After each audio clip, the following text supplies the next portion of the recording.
Madame, Monsieur, bonsoir et merci de votre fidélité à CAM News 24. Voici le sommaire de cette édition 20h du 25 octobre 2013. Semaine d'action de santé et de nutrition infantile et maternelle.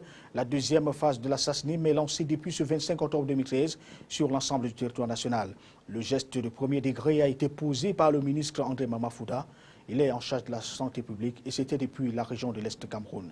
Intégration sous-régionale, les experts de la CEAC, entendez communauté économique des États de l'Afrique centrale, échangent sur la mise en œuvre effective des mécanismes de libre circulation des personnes et des biens et aux droits d'établissement en Afrique centrale dès le 1er janvier 2014. Ils le font dans le cadre, depuis ce 25 octobre 2013, dans le cadre de la 3e édition des Journées relatives. Merci de rester sur CAM News 24. Bienvenue au journal. Ouvrons donc cette édition par ce qui fait l'actualité sur l'ensemble du territoire national et les sanitaires, puisqu'on parle de la semaine d'action de santé et de nutrition infantile et maternelle et la deuxième phase de la SASNIM qui est lancée depuis ce 25 octobre sur l'ensemble du territoire national. Le geste de premier degré a été posé par le ministre de la Santé publique. À partir de la région de l'Est Cameroun, André Mamafouda était dans la petite localité de Mandjou pour procéder au lancement de l'événement qui se déroule cette fois dans un contexte très particulier. Des précisions avec Ernest Ateba et Roméo Tignan. Après son geste suivi de son mot de circonstance, le ministre André Mamafouda a exhorté les populations de l'Est à profiter de la semaine de vaccination qui va s'achever dans 2 jours pour vacciner tous leurs enfants de 0 à 5 ans. Les défis contre la vaccination sont très importants parce que la mortalité infantile reste élevée et nous savons que plusieurs maladies sont évitables par la vaccination.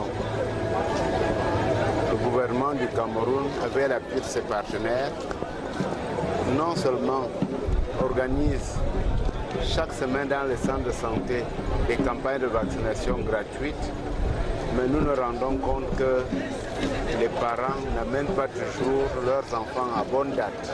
L'appel du ministre de la Santé publique trouvait tout son fondement face au flux migratoire des populations des pays voisins qui n'excluent pas la propagation de quelques virus comme celui de la polio.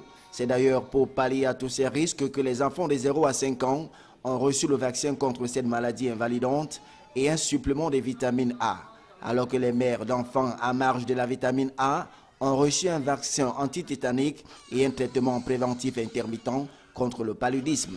Il y a lieu toutefois de préciser qu'à l'issue de cette semaine de vaccination, le taux national qui est de 82,6% connaîtra certainement une augmentation. Toujours de la SASNIM 2 et le lancement qui a également eu lieu dans la capitale économique du Cameroun. Ici, c'est le secrétaire général des services du gouverneur de la région du littoral qui s'est rendu dans une petite école de la localité de la commune d'arrondissement de Douala 3e pour procéder donc à ce lancement. Ludovic Ngwa, comme on l'appelle, qu'entouraient les autres autorités de la ville, a invité les populations à adhérer à cette opération qui vise en tout le bien-être de la mère et de l'enfant. Reportage Binan Dormo, Divinapi. Ce geste salutaire sera répété dans tous les centres de santé de la région du littoral.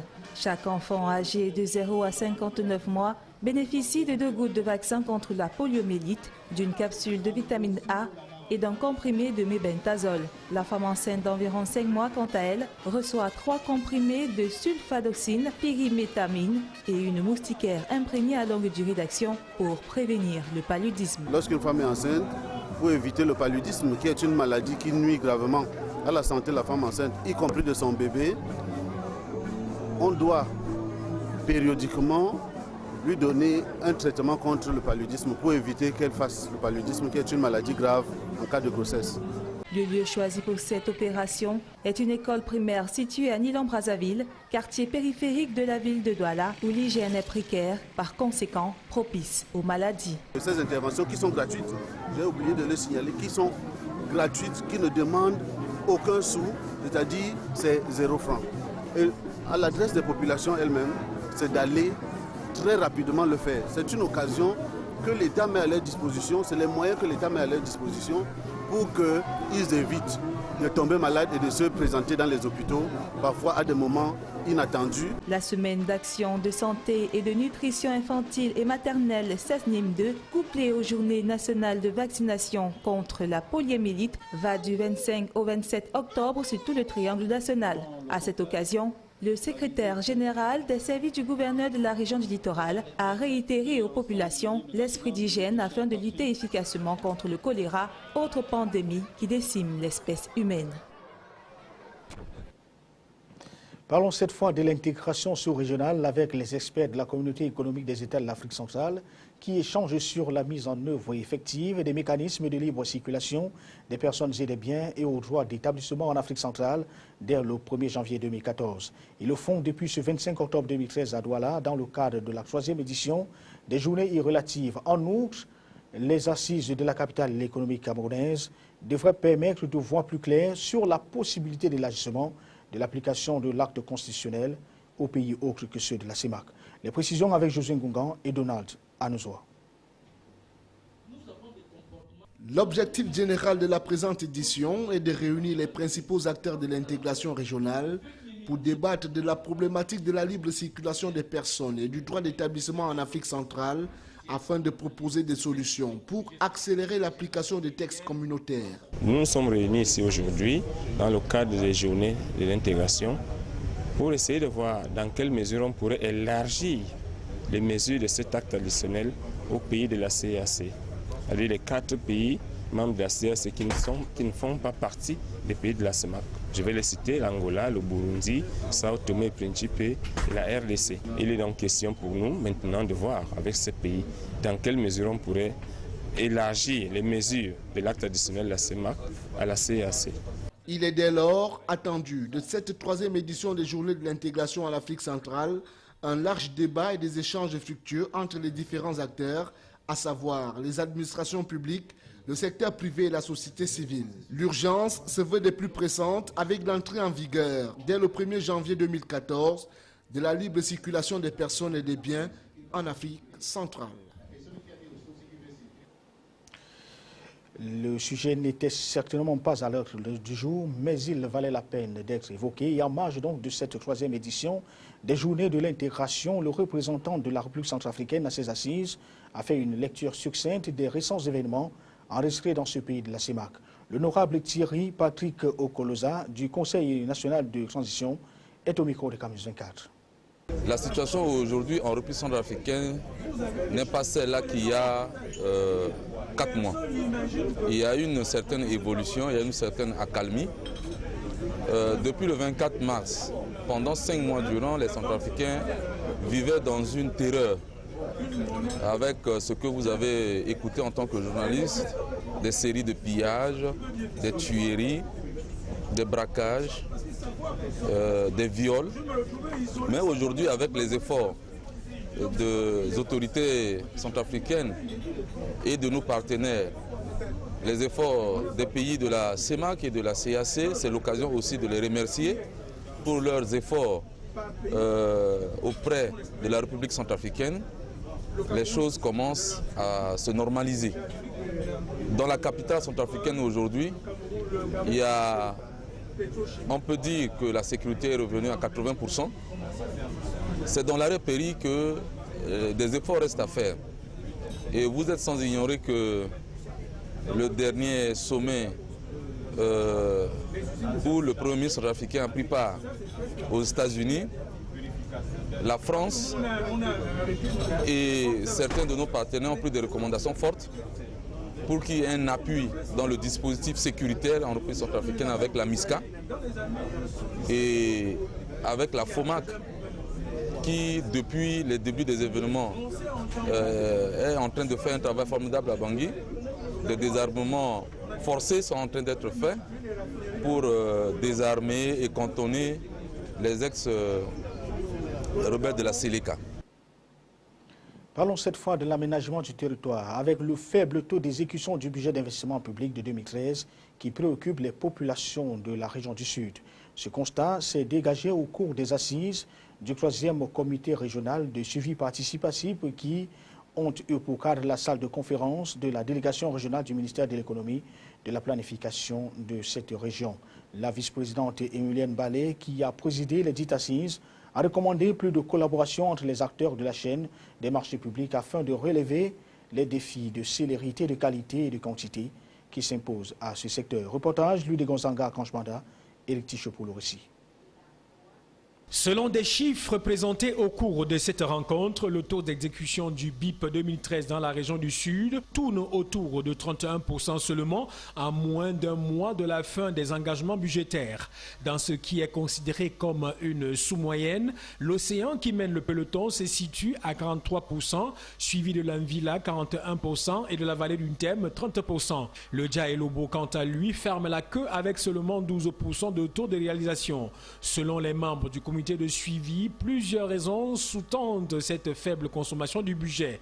On cite entre autres les conflits de compétences et l'absence de collaboration entre les ministères impliqués dans la gestion des marchés, l'absence des crédits pour l'élaboration des dossiers d'appel d'offres, la réticence des maires à s'affirmer au nouveau régime et l'expertise technique approximative des entreprises qui gagnent les marchés, ainsi que la mauvaise foi des entrepreneurs.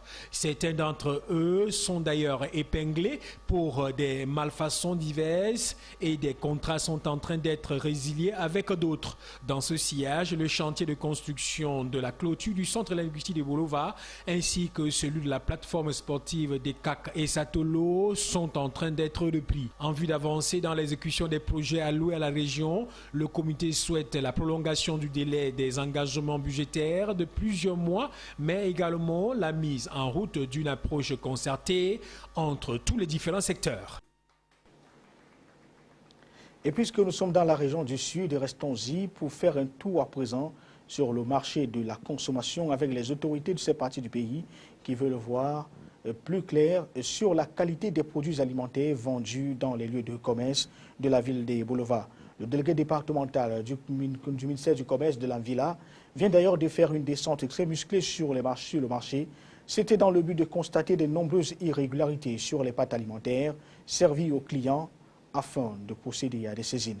Explication, lui de Gonzanga Kanchmanda, Clarisse Konjok pour le récit. Cette opération, qui rentre dans le cadre du suivi et de l'application de la feuille de route du ministère du Commerce, a permis à Jules Obama, délégué départemental du commerce de l'Anvila, d'identifier près de 10 marques de pâtes alimentaires présentant de nombreuses irrégularités. Parmi celles-ci, l'absence de mention sur le type et l'origine de ces pâtes, des dates de fabrication et de péremption. D'autres anomalies portent sur la non-conformité du poids et de l'emballage des dites denrées. Nous sommes appesantis cette fois-ci sur les pâtes alimentaires. Nous avons constaté depuis un certain temps que nos marchés sont inondés de pâtes venant d'autres pays étrangers. Alors ces pâtes sont, je crois, de qualité défectueuse et peuvent sérieusement entamer la santé de nos populations. Et c'est pour cela que, depuis ce matin, nous avons investi tous les marchés de la ville pour ressortir effectivement ces mauvais produits des espaces. Pour la plupart d'origine étrangère, ces denrées alimentaires ont été débarrassées des états de commerce dans le souci de mettre les consommateurs à l'abri des maladies de tout genre pouvant provenir de tels produits dont la qualité reste douteuse. Notre problème, c'est la fragilisation du tissu industriel du Cameroun. Alors imaginez les entreprises locales qui emploient des milliers de Camerounais et qui paient les impôts, alors que ceux qui viennent par contrebande, non seulement posent un problème de santé publique et fragilisent notre tissu industriel. Il convient de signaler que les denrées ainsi saisies seront détruites et l'opération va se poursuivre avec plus d'intensité en ces moments où les fêtes de fin d'année pointent à l'horizon. Allons cette fois sur le chemin du savoir et l'arrondissement de Thiboua dans le département de la Benue, c'est dans la région du Nord, qui a désormais une bibliothèque municipale. Ce don de la Fondation Charles de Gaulle à la jeunesse de cette contrée lui a été remis au cours d'une cérémonie solennelle qui reprit elle-même ses quartiers à l'esplanade même de cette structure située en Gong. C'est en présence du sous-préfet de la localité, du consul de la France, de la communauté éducative et de la population de cet arrondissement. Les rayons, quant à eux, sont équipés des documents qui parlent des figures de l'histoire coloniale et contemporaine. Chiskar Manbonye, c'est peut-être qu'on nous en dise plus. Ce sont au total 3 valises d'expositions photographiques et près de 4000 livres sur la pensée politique et militaire du général de Gaulle qu'a reçu la communauté de Ngong pour l'ouverture de sa bibliothèque municipale. Ce don vient désenclaver cet arrondissement dans le domaine de la lecture. Il a pour objectif spécifique de développer les connaissances, les valeurs et la culture française.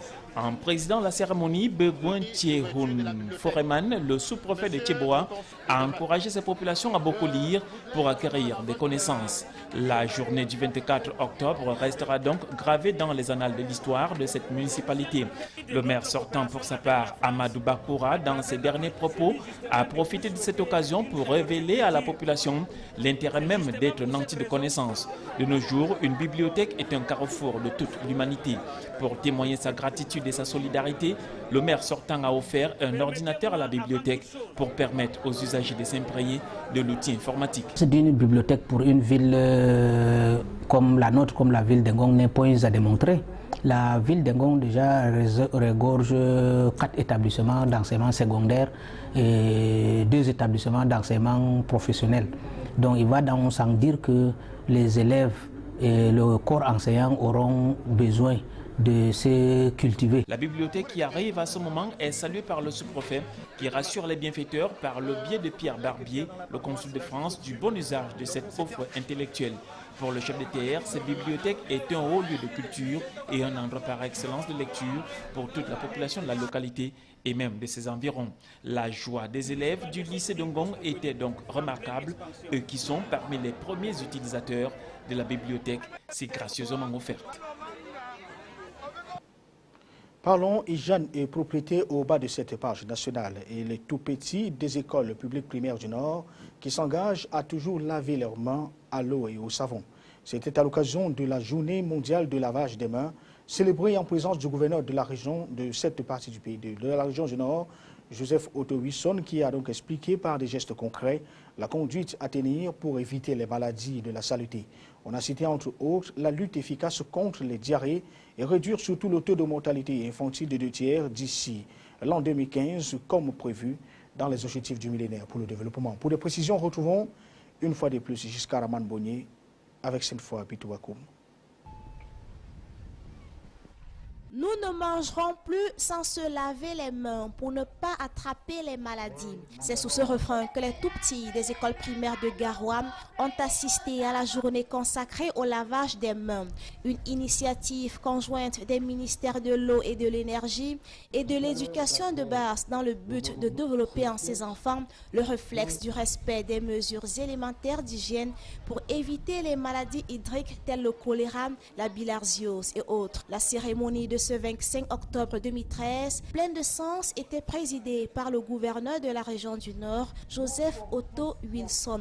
À l'école publique Petit Paris de Pumpumrim, l'appel solennel pour intégrer ses habitudes chez les enfants et chez l'ensemble des populations s'est fait à travers les sketchs et autres prestations culturelles qui montrent l'intérêt de ce geste simple, voire vital. Lorsqu'on se rend compte que peut-être qu'on a travaillé, on a fait autre chose, il faudra ensuite pouvoir nettoyer ces organes qui nous permettent donc, de nous alimenter généralement. Il faudrait donc pouvoir laver les mains au savon, comme on l'a dit tout à l'heure, de manière à pouvoir éviter, à rompre ce cycle de maladies qui pour la plupart passent par les mains. Les tout-petits ont partagé avec le public leurs connaissances en vue de barrer la voie à tous ces phénomènes. Les messages tels l'importance de se laver les mains avec de l'eau propre et du savon, avant et après les repas, avant de cuisiner, la potabilisation de l'eau ont été passés pour les mêmes objectifs afin de lutter efficacement contre les maladies.